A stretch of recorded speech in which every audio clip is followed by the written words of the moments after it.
Dickey Betts passed. I know Dickey was a huge part of your life, important person to you. Absolutely.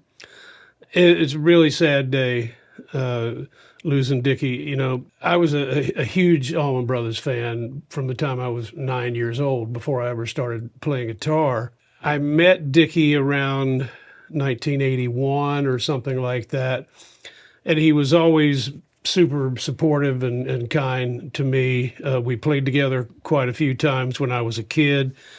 And then I joined his band, 86 or 7, something like that. It was such a thrill to be invited to be in his band and be the other guitar player and slide guitar player. Really, at that time, I was playing some slide, but not a ton. And he kind of forced me to step up my game, because if I was going to play slide standing next to Dickey Betts, I better get better at it. So I was in Dickey's band for about 2.5 years. And then I was working on my first record deal, about to embark on making my first solo record. And Dickey called me and said, "We're putting the Allman Brothers back together and we'd like for you to join." I was like, wow. For some reason, I just never thought that was a possibility, because every time it was brought up, they just said, no, that's never going to happen. And so it was as big a surprise to me as it was to anybody, you know.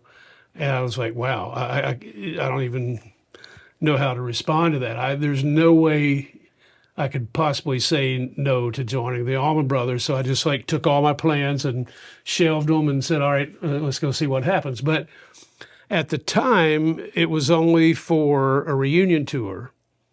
And I think everybody thought we'd go do this reunion tour to support the Dreams box set, which had come out. Mm-hmm.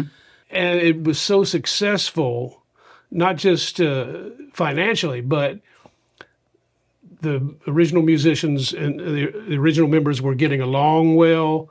The music was fantastic. The new chemistry with the new members and the old members was amazing, I think beyond what any of us expected. And so let's do it again. Let's do it again. Let's do it again. So it just kept going. And what started out to be 1 year, one reunion tour, turned into me 25 years in the Allman Brothers band. And I always said that if I could choose a band that I was going to join that I grew up listening to, the Allman Brothers would be at the absolute top of the list. Nobody ever thinks something like that is possible. But it was Dickey that gave me that opportunity, and every door imaginable opened at that point. You know? I'd like to take a second to talk to you about this channel. This is actually Rick Beato 2. I've had it since the beginning of my main channel, and many of you are not subscribed. As a matter of fact, 87% of the people that watch this channel regularly are not subscribed. So I encourage you to hit the subscribe button on this channel and on my main channel. This will help me get even more of my dream guests and help continue to grow both channels. Thank you. What was it like the first time you went to a rehearsal? That was in Florida. It was amazing. We had decided which songs we were going to start out learning and all this stuff. And when we auditioned bass players, because they didn't have a bass player. You're right. Butch had recommended Alan Woody, mm-hmm. But there were like 12 cats or something that auditioned. They each came down and plugged into whatever amp was there. Okay. And each played the same 3 songs. Okay. What were they? I think it was One Way Out, Statesboro Blues, and In Memory of Elizabeth Reed. Okay. I believe that was the case. I could be wrong. Okay. Alan Woody brought his SVT and a big row of basses, as if to say, I'm here to get this gig, right. You know. But he knew that Butch wanted him to be the bass player, and he just needed to convince everybody else. The first time we rehearsed, it already sounded fantastic. Mm-hmm. There was something, obviously with those 4 guys, what they had was magic, but there was something with the new members at that time, it all just clicked. You know, we were all influenced by that music, but everybody had a strong personality of their own. So there was a lot of stubbornness, mm-hmm. you know, everybody wanted to come in and bring their personality to the table, which is what they wanted. I have amazing memories of that first rehearsal and how great it sounded.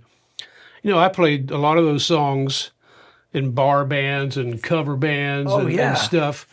It never sounded like that. Yeah. I can't even imagine that. It must have been surreal. And then the first gig, it just went even higher, you know, because truthfully, we would get into these jams and they were pretty intense, but they were still in third gear.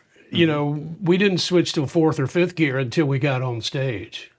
It was fantastic. Had you talked to Dickey anytime recently? It had been a while since we had spoken. And I knew he was not doing well, Yeah. but I didn't know that it was to that extent. And I'd been talking to his son, Dwayne, quite a bit. And Dwayne I've known since he was 3 years, and I love Dwayne dearly. It just a really sad day, you know. We all knew it was coming, but you can never prepare for it.